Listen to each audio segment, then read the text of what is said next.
그 아까 뒤에 잠깐 제가 이제 뒤에서 최배달이라는 분에 대해서 우리 손 집사님하고 이제 잠깐 얘기를 했는데, 이분이 그러니까 일본에서도 결혼을 해서 딸을 3명 낳고 이중국적이에요. 한국에 와서도 아들을 셋을 낳았어요. 40대 중반에 결혼을 해서 막둥이가 50대 중반에 낳았대요.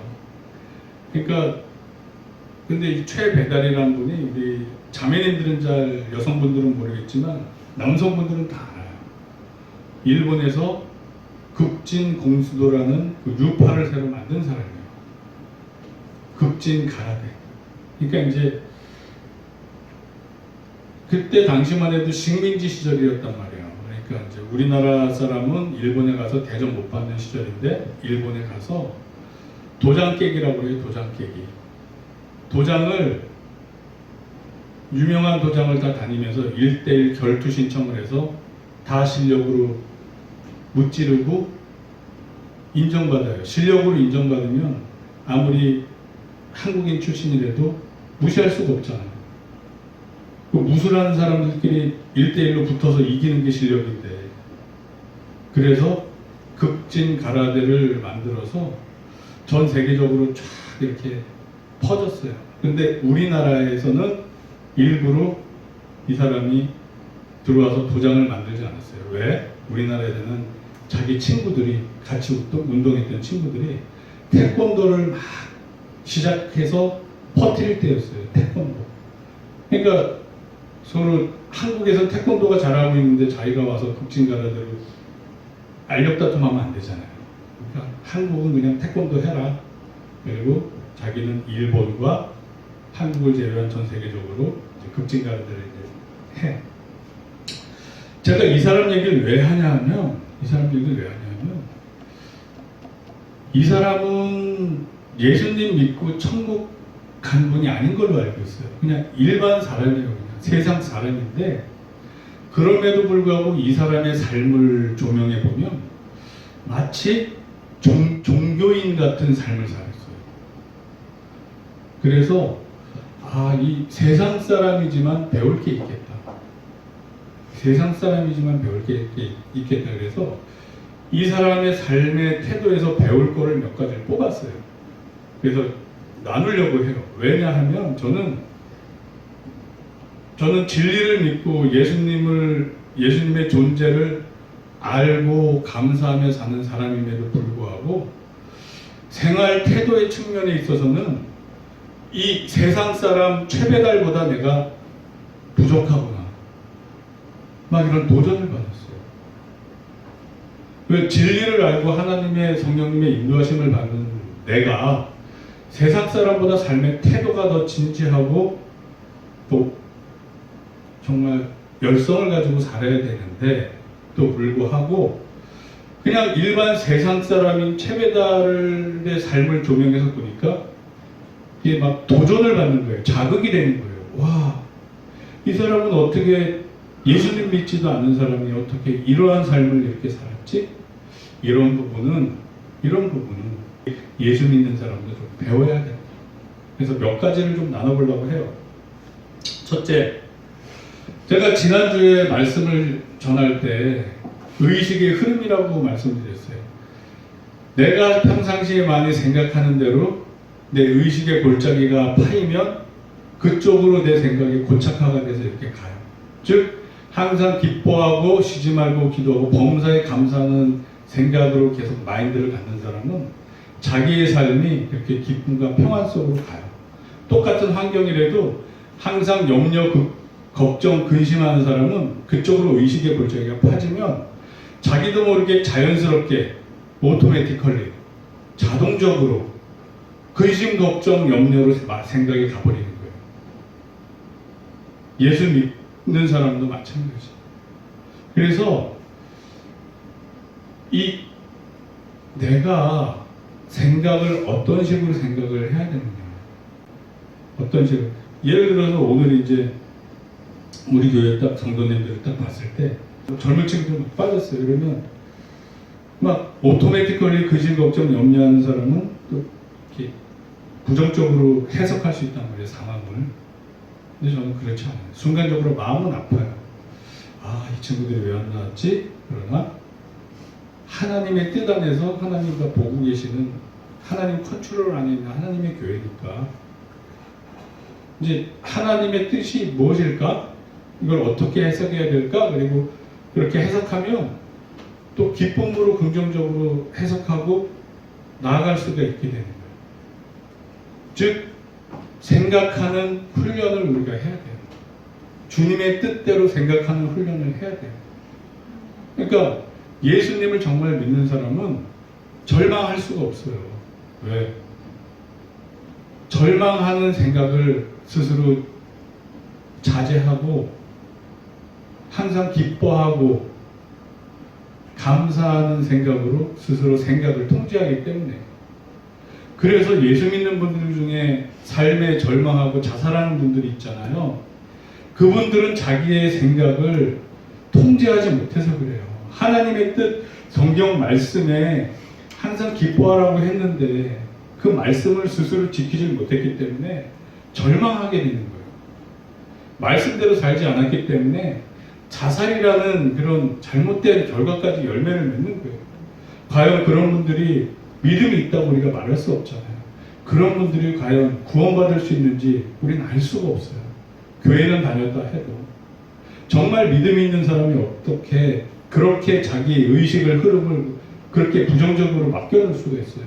그리고 그런 열매까지 갈 수가 있어요. 그래서 제가 이 최배달 이 사람을 통해서 배울 만한 몇 가지를 제가 말씀드릴게요. 첫째, 반복적 연습으로 습관을 들였다. 이런 얘기를 했어요. 그러니까 자기가 추구하는 것을 반복적으로 계속 연습하고 훈련을 했어요. 그러니까 우리 예수 믿는 사람들은 무도가는 아니지만 우리 생각하는 법을 계속 하나님 원하는 대로 생각하는 법을 반복적으로 계속 훈련해요.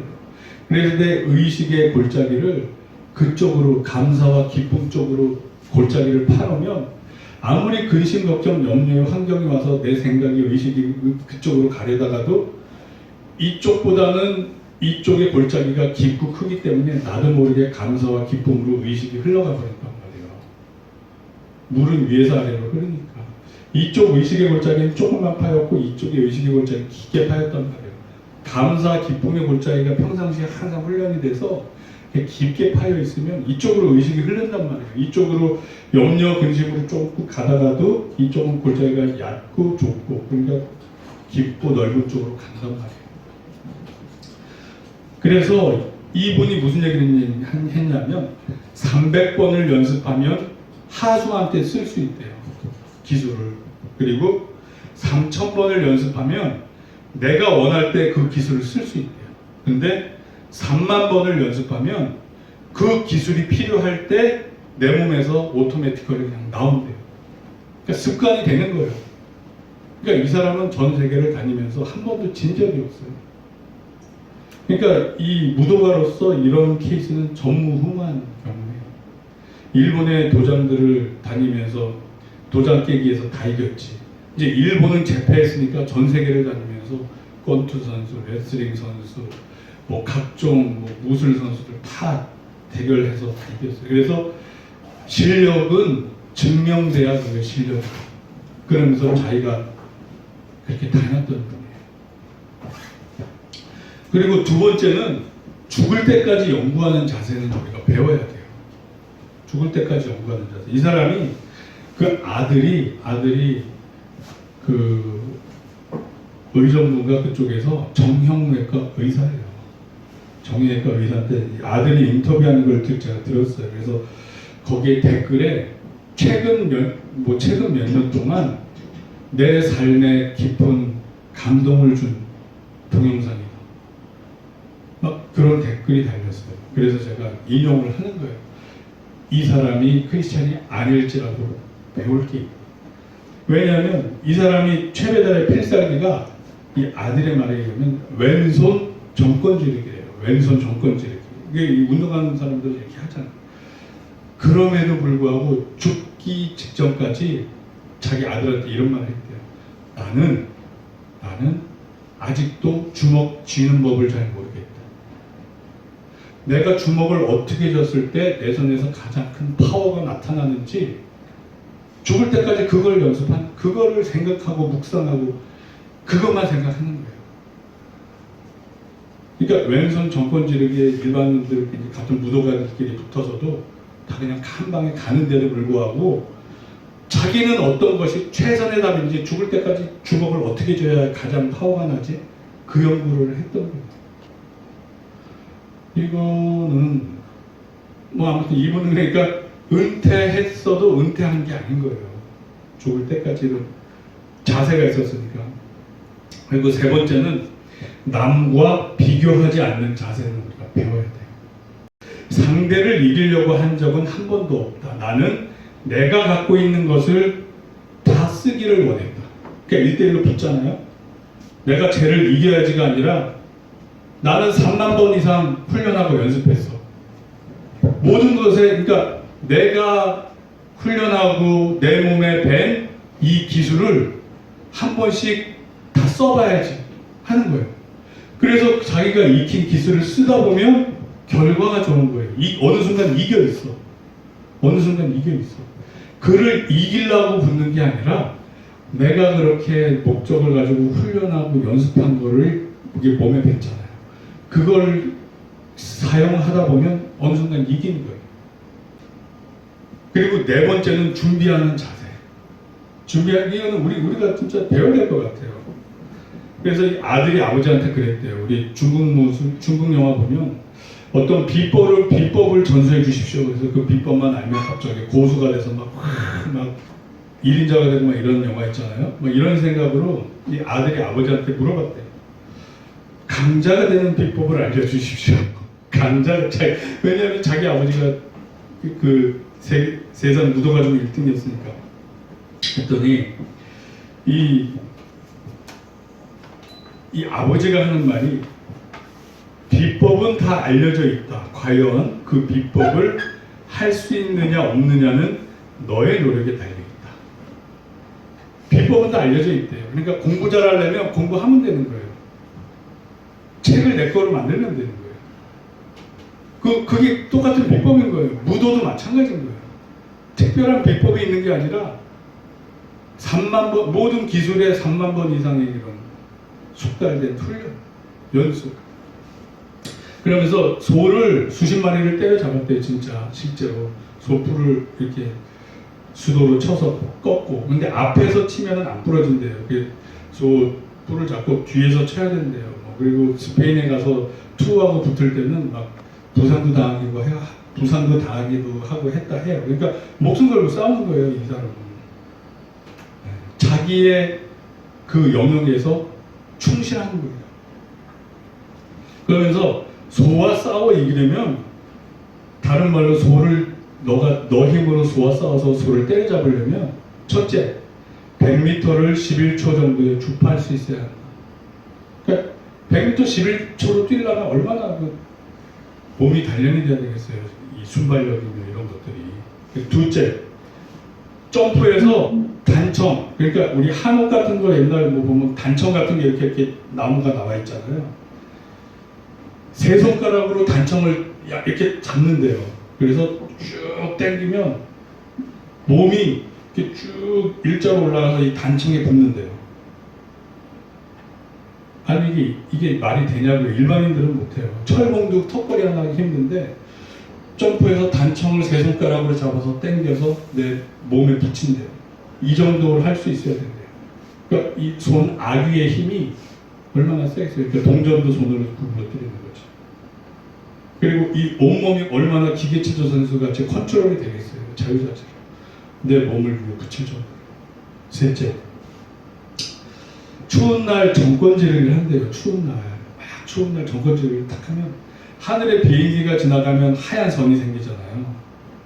그렇듯이 정권지기를 탁 하고 나면 이 주먹의 선이 공중에 이렇게 쫙 새깁니다.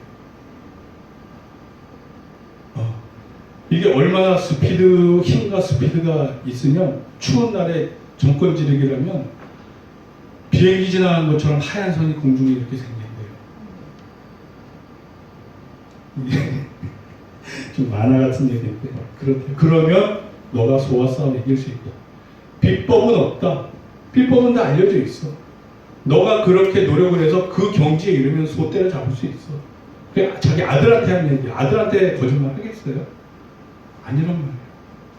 그럼 얼마나 많은 노력을 하겠어요. 그냥 우리가 생각하기에는 저 사람은 무도가, 그리고 뭐 싸워서 진 적이 한 번도 없어, 소를 때려잡았대, 뭐 이것만 알지만 그 과정에 이르기 위한 그 과정, 노력을 우리가 생각하지 않는단 말이에요.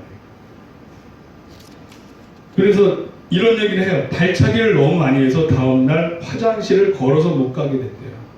산에서 훈련할 때 하도 훈련을 해서. 그래서 몸을 이렇게 대굴대굴 굴려서 화장실 가서 변을 보고 대굴대굴 굴러와서 다시 이렇게 훈련장을 갔대요. 걷지를 못한대요. 하도 훈련을 혹독하게 스스로 열심히 해서 모든 근육이 경직돼서 움직일 수가 없었다. 굴러서 이렇게 다시 화장실 갔다 온 다음에 누워서 하늘을 보다가 울었대요. 너무 막 울었대요. 심하게 울었대요. 그러면서 내가 왜 이 짓을 하고 있지? 내가 왜 이 짓을 하고 있지? 화장실도 걸어서 못 갈 정도로 이렇게 왜 내가 이렇게 미친 짓을 하고 있지? 여기서 왜 이렇게까지 하고 있지? 그러니까 하늘을 보면서 그 막 울었대. 울면, 그러니까 누가 시켜서 한 것도 아니잖아요. 자기 스스로 목표를 정해서 하는데 얼마나 혹독하게 훈련했으면 걷지를 못해요. 누워서 굴러다녔어요. 그러면서 이런 생각이 들어요. 내가 목표를 하고 올라왔는데 구르는 걸 기쁘게 생각해야 된다. 내가 어떤 경지의 수준에 오르기 위해서 목표를 하고 올라왔는데 너무 열심히 훈련하다 보니까 온몸의 근육이 마비가 돼서 경직이 돼서 움직일 수 없어서 이렇게 굴러다니는 거를 기뻐해야 된다. 내가 원해서 훈련한 거고 목표에 다다르기 위해서 이렇게 한 거기 때문에 내가 이렇게 수련을 열심히 했어. 다행이다. 내 자신과의 약속을 지켰다. 다행이다. 다행이다. 이거는 마인드의 문제라는 거예요. 마인드가 이렇게 긍정적이지 않으면 하늘을 보면서 울면서 내가 왜 이렇게까지 하지? 그만하자. 그럴 수도 있는 거예요. 근데 내가 한 목표가 있어. 내 스스로 이렇게 열심히 혹독한 훈련을 한 거야. 그러니까 기뻐하자. 기뻐하자. 자, 그리고 5번째는 목표에 집중하는 자세를 배워야 돼요. 이 최배달이라는 분이 듣기 좋아했던 말이 가라데 광이었대요. 가라데 광. 미치광이, 가라데에 미친 사람, 그 말을 되게 듣기 좋아했대요. 이거 좀 비슷하죠. 우리 성경에 그런 분도 있죠. 사도 바울. 너가 너무 공부를 열심히 해서 미쳤구나, 이런 말을 들었잖아요. 뭐 한 가지 확 꽂혀가지고 미친놈이 되는 거예요. 미친놈. 우리는 예수님의 미친놈, 미친 여자분, 미친 남자분이 돼요. 그러니까 이게 되게 도전이 돼요. 되게 도전이 돼. 사도 바울의 수준에 올라야 누군가로부터 너무 예수님의 미쳤다는 소리를 들을 정도가 되잖아요. 이 최배달인 사람이 가라데에 미친 사람이라는 얘기를 들어요. 가라데에 미친 사람. 이 사람은 세상 사람이지만 이런 면은 정말 진짜 이런 거는 저희가 배워야 된다. 그리고 또 하나 가라데 바보란 말을 좋아했대요. 가라데 바보. 가라데밖에 모른다. 이 부인이 이 정원에 나무 좀 이렇게 말라 죽었으니까 잘라달라고 그러면은 그거 하나를 제대로 못한대요. 왜냐하면 가라데는 자리도 일반인은 생활을 잘 못한대요. 톱질을 이렇게 차분하게 해야 되는데 하다가 안 되니까 그걸 그냥 부러뜨린대요. 그래서 오히려 일을 더 크게 한다고. 그러니까 우리는 가라데 바보가 아니라 예수 바보가 돼야 되죠. 그 온누리교회에서 뭐 예수 바보 막 이런 거 쓰는 걸 저는 본 적이 있어요. 그러니까 우리도 예수에 미친 사람, 예수 바보가 돼요.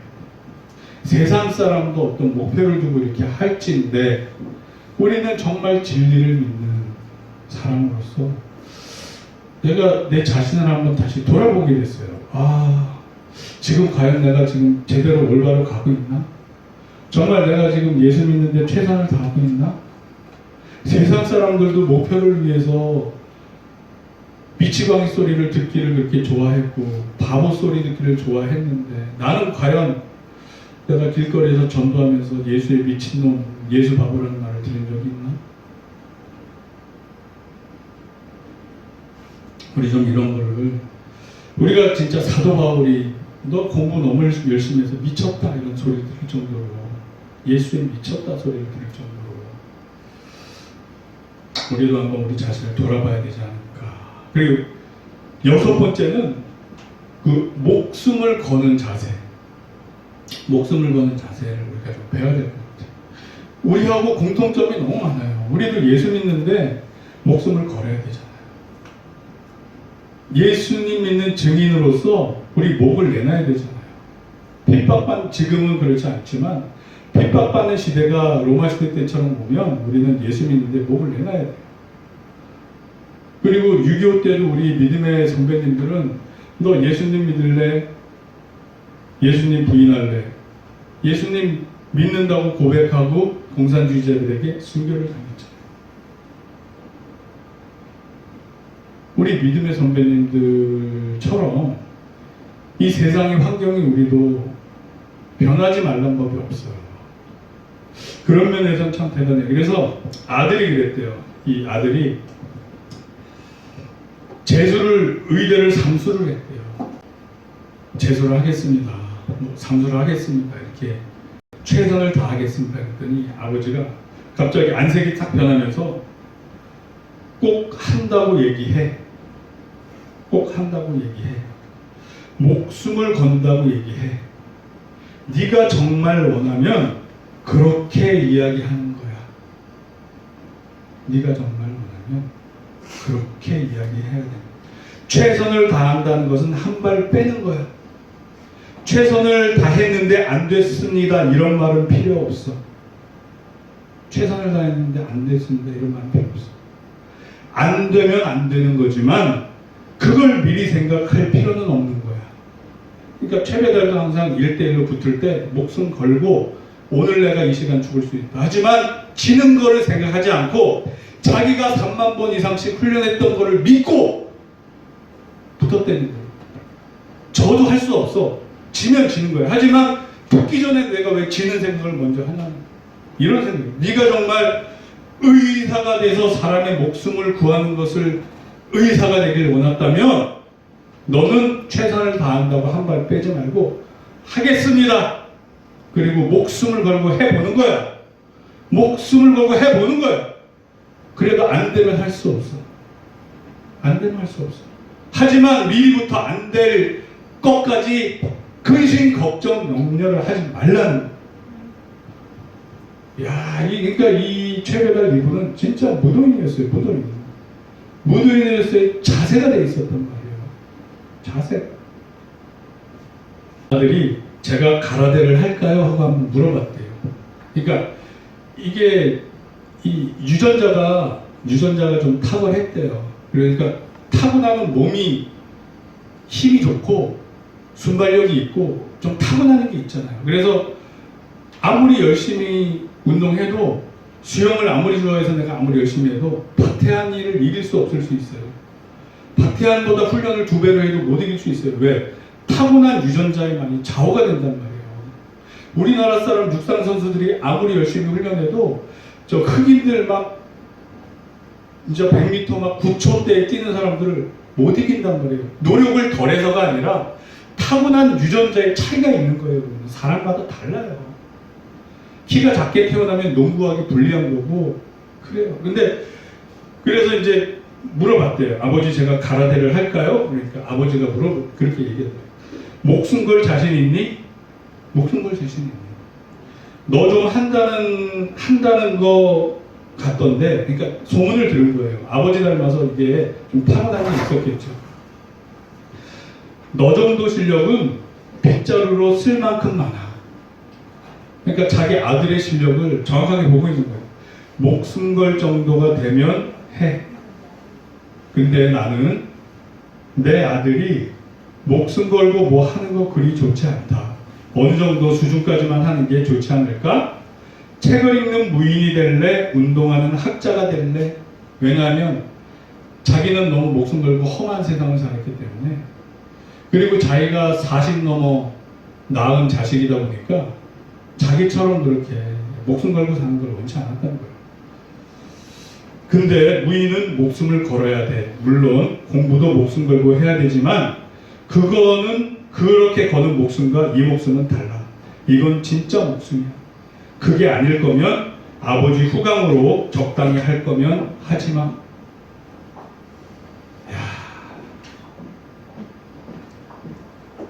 그러니까 저는 이 최배달의 마인드가 너무 괜찮은 거예요. 이게 자기 아들한테 이런 말을 하는 거예요. 아들한테 너 아버지의 후광으로 대충 해서 도장 사범하고 막 인정받고 할 수 있잖아요. 근데 그렇게 하려면 하지 마. 정말 너가 나처럼 무도인으로서 목숨 걸고 하려면 그때는 해. 그렇지 않으면 하지 마. 이 뜻이에요. 저는 그래서 참, 그리고 또 한 가지는 이런 말을 한 적이 있대요. 사람이 살다 보면 슬럼프에 빠질 때가 있잖아요. 슬럼프에 빠져요. 힘들 때가 있어요. 뭔가 내 뜻대로 안 될 때가 있어요. 그러면 슬럼프는 누구한테 나와? 극복하는 방법은 굉장히 간단하다. 목숨 걸고 뭔가를 하면 된다. 한번 해보는 거예요. 그러니까 자기의 최선을 다해보는 거. 그게 극진 가라데의 극진의 뜻인 거예요. 다할극 참진. 진짜로 다 해보는 거예요. 다 해보는 거예요. 극진 가라데라는 그 이름을 그래서 만든 거예요. 그러니까 최배달 그 나름대로의 자기의 어떤 철학이 그 말에 들어가는 거예요. 자, 마태복음 10장 38에서 39절을 보면 또 자기 십자가를 지고 나를 따르지 않는 자도 내게 합당하지 아니하니라. 자기 목숨을 얻는 자는 잃을 것이요 나를 위하여 자기 목숨을 잃는 자는 얻으리라. 그러니까 예수님도 우리한테 목숨 걸어라. 예수 믿는데 목숨 걸어라. 너희들이 목숨 걸면 얻을 것이요 생명을 구하려고 막 이렇게 하다 보면 오히려 너희들 영생을 잃는다. 야, 너무 이렇게 비슷비슷한 거예요. 그래서 제가 그 동영상을 보면서 막 자극을 받았어요. 나는 정말 진리를 알고 성령님의 인도하심을 받는 예수 믿는 사람인데 어떻게 세상 사람의 자세가 어떻게 나보다 낫냐? 뭔가 하나를 놓고 하는 자세가 세상 사람이 어떻게 나보다 더 낫냐? 기도를 너무 열심히 해서 다리가 저려서 걸을 수가 없어서 굴러다닌 적이 있나? 주여, 최배달은 너무 훈련을 열심히 해서 온몸이 경직돼서 근육이 경직돼서 화장실에 굴러다녔단 말이에요. 분야는 다르지만 이 자세가 그래서 이 아들이 아버지하고 대화 속에서 내가 의사가 되야겠다 이렇게 결심을 하는 동기가 있대요. 무술은 상대와의 투쟁이지만 그게 이르면 활인으로 된다. 그러니까 원래 무술이 상대방을 무찌르는 거잖아요. 살리는 거하고는 별 상관이 없는 것 같잖아요. 상대방을 무찔러 내가 이기고 나의 강함을 보이는 게 무술 같지만 이 무술의 극에 이르면 내 가족, 내 마을, 내 나라를 지키기 위해서 나와 내 주변을 살리기 위해서 무술을 사용한다는 거예요. 즉 활인이 된다는 거예요. 그러니까 무술이 상대방을 죽이려고 하는 게 아니라 나의 사랑하는 사람들을 살리기 위해서 한다는 거예요. 무술이. 그게 이거예요. 그래서 이 최배달이 항상 사랑을 강조했대요. 사랑을. 아니 나 이 사람 진짜 예수님 믿었나 싶어요. 어떻게 우리 기독교 정신과 맥락이 너무 유사하게 너무 많아요. 무술을 사랑으로 해야 된다. 사람을 살리기 위해 해야 된대요. 무술을. 그게 이름은 활인이 된대요. 활인. 활인의 뜻이 사람의 목숨을 구하여 살림이래요. 그러니까 누구를 해치기 위해서 무술을 하는 게 아니라 사람을 살리기 위해서 무술을 하는 거예요. 그러니까 이 사람은, 이분은 어느 진짜 극도의 경지에 이르니까 진짜 깨달음을 얻은 것 같아요. 무술을 하면서 깨달음을 얻은 것 같아요. 내가 왜 이 무술을 하지? 이 무술을 하면서 사는 내 삶의 가치는 뭐지? 사람을 살리는 무술을 해야 돼. 이렇게 간 거예요. 그래서 아들이 그 말을 듣고, 그러면 나는 어떻게 사람을 살릴까? 그럼 난 의대를 가야겠다. 우리 아버지 말이 결국은 사람을 살리는 일을 하는 게 궁극적 목적이라고 하니까, 나는 무술을 해서 사람을 살리기보다 의사가 돼서 사람을 살려야겠다. 그래서 사무소에서 의대 가서 정형외과 의사를 하는 거예요. 참 아버지도 훌륭하고 그 자녀도 훌륭하다는 생각이 듭니다. 이 장남의 이름이 최광범인데 정형외과 의사예요. 그러면서 이 사람이 하는 말이 참 하나 마음에 와닿는 게 있어요. 좋은 아버지인데 좋은 아들이 낳은 것 같아요. 왕대밭에서 뭐 왕대가 난다면서요. 네. 부전자전 같아요. 경쟁은 남과 하는 것이 아니라 과거의 자신과 하는 거다. 경쟁. 그러면서 1년 전에 내 자신과 나를 비교해서 내가 지금 1년 전에 나보다 나아지고 있는 거야. 자기 자신과 경쟁을 해야 된다는 거예요. 자기 자신과. 그러니까 우리는 그렇잖아요. 1년 전에 나보다 지금 나의 그 신앙 태도, 신앙 자세가 지금 더 좋아졌는가? 뭐 남과 비교할 거 없어요. 뭐 철수, 뭐 만수, 만드기 뭐 이런 사람들하고 비교할 필요가 없어요. 그냥 내 1년 전에 내 자신과 나 자신을 비교하는 거예요. 지금 내 믿음 상태가 지금 어떤 거예요? 나의 믿음 상태가 어떤 거예요? 아멘. 아멘. 할렐루야. 할렐루야. 1년 전에 나보다 지금 내가 더 나아지고 있다면 이거는 선한 열매를 맺고 있는 거예요. 선한 열매를 맺고 있는 거예요. 자, 그래서 이 에피소드를 마무리 지면서 제가 드는 생각이 디모데전서 4장 7절에서 8절이 생각나요. 망령되고 허탄한 신화를 버리고 경건에 이르도록 내 자신을 연단하라. 경건에 이르도록 연단하래요. 훈련하래요. 체배달은 무술을 위해서 훈련했잖아요. 우리는 믿음을 위해서, 경건을 위해서 연단하래요. 육체의 연단은 약간의 유익이 있으나 경건은 범사에 유익하니 금생과 내생의 약속이 있느니라.